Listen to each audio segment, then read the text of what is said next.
બોલો સદગુરુદેવની જય। ગુરુ ગોવિંદ દોનો ખડે કાકો લાગુ પાય।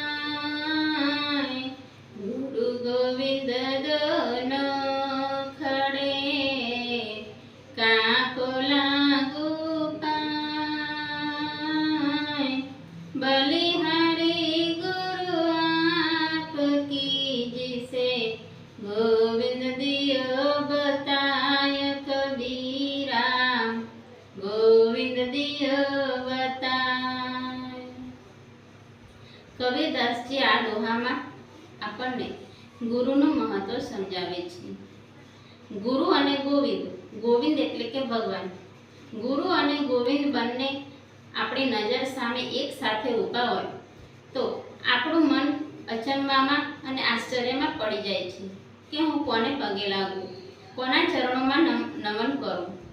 તો કબીરદાસજી કહે છે કે ગુરુનું બલિહારી છે કે આપણને ભગવાન સુધી પહોંચાડ્યા છે।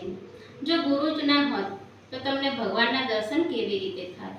તો પ્રથમ આપણે ગુરુના ચરણમાં પડવું જોઈએ, કારણ કે ગુરુએ જે આપણને રાહ બતાવ્યો એ રસ્તે ચડવાથી આપણને ભગવાનના દર્શન થયા છે। ભગવાન પણ ખુદ ગુરુ કહે એમ કરે છે। તો સૌથી પ્રથમ તો બલિહારી અને કૃપા તો ગુરુની કહેવાય। એ તો બહુ પરમ કૃપાળુ છે કે એના શિષ્યને ભગવાનના દર્શન એના ઘટમાં કરાવી દે છે। તો કબીરદાસજી ગુરુનું સ્થાન ઊંચું બતાવે છે ભગવાન કરતાં પણ। તેથી જો આપણને ગોવિંદ અને ગુરુ બંને મળી જાય તો સૌપ્રથમ આપણે ગુરુના ચરણોમાં કોટી કોટી વંદન કરવા જોઈએ કે હે ગુરુ મહારાજ, તમારા કારણે આજે મને ભગવાનના દર્શન થયા છે। બોલો સદગુરુદેવની જય।